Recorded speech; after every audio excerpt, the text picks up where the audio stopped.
The break room at Smithfield's LFI Incorporated is packed on this weekday morning, and John Robitaille has the floor.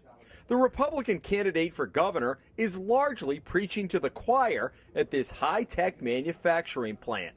But some have questions, which Robitaille is more than happy to answer. People always ask you, well, why are you running for governor? And that's probably the one question that every candidate probably has the most difficult time answering, because you don't want to sound cliche. But I'm running because I believe I can do a good job. I really do. I believe I have the skills and the experience and the temperament to do a good job. Robitaille jumped into the race at the beginning of the year after businessman Rory Smith dropped out and Steve Laffey continued to waffle about a run. Robitaille sized up the rest of the field, which at that point included Patrick Lynch, Link Chafee, and Frank Caprio. Maybe I don't have their pedigrees. I went to PC, not Harvard, but I've got a lot of experience, military leadership, 2 big companies, labor relations, started my own business, ran it for 2 decades, a couple of years in the executive branch. Why not me? And it's been quite a ride for Robitaille, who a year ago was Governor Kachiri's communications director. He watched firsthand how his former boss operated, and more importantly, how government operated. I don't think the governor of a state should be down in the engine room tinkering with software and turning the valves. It should be up on the bridge, making sure we're heading in the right direction. And you need to surround yourself with the best people you can find. What surprised you the most? The slowness and the inefficiency of government, and the real issues that arise when you have a government that's not balanced, when you have all the power concentrated in one branch of government. And I think the waste and almost the archaic nature, if you look at organizational design, the way government is designed versus the way a high-tech streamlined company is, it is top-heavy. We have a lot of redundancy. Since then, it's been a furious pace of campaigning, as he is out the door early from his home in Portsmouth most days, hopping behind the wheel and driving himself. The one time during the day, he gets a little solitude. Without the war chests of his opponents, Robitaille has attended hundreds of events, losing 24 pounds along the way.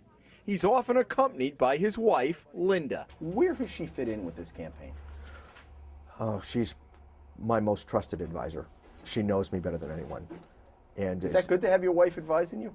Yeah, but she advises me not on policy. She advises me on staying centered and being who I am and speaking from the heart.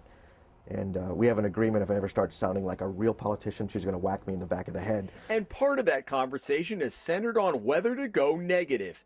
Robitaille, who has preached a standard Republican message of tax cuts and spending reductions, has been climbing in the polls.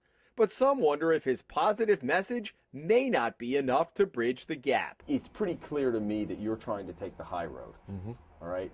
And in the last couple of weeks, the home stretch heading in, I've heard people say, you know what, if Caprio and Chafee clearly are the front runners, the high road's not going to work because the nice guys finish third in this race. Is there an inclination to jump in and get in that mud bath? Absolutely not. I don't believe in a 2-way race, that's probably right.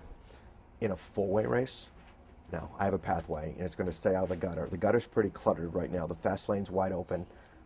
That's where I'm going to stay. I will resist going negative. This is a 4-way race. I've got 3 of them in there now throwing bombs at each other. What new am I going to add?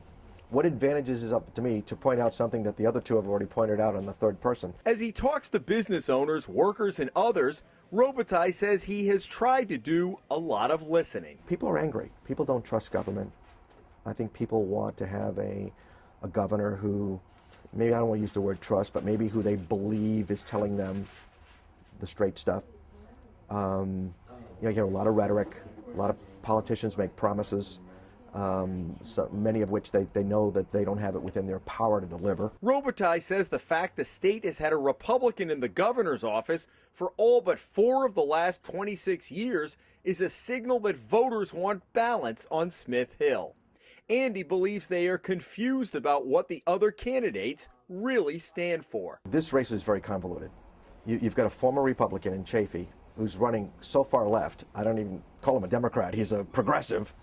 which is confusing. There's still Republicans that say they're supporting him. I don't know why, because he's really running like a liberal Democrat.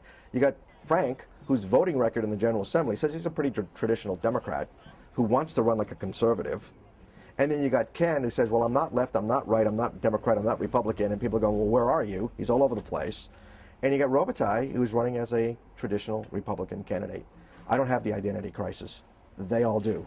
Robitaille concedes he and his wife last year toyed with the idea of leaving Rhode Island altogether, distressed at where the state was heading. You're the metaphor for what a lot of Rhode Islanders have decided to do or not do. Yeah. Are you not? Because they have gone to North Carolina, gone to South Carolina, gone to Florida. Yeah. And that's a lot of wealth leaving the state. Sure it is.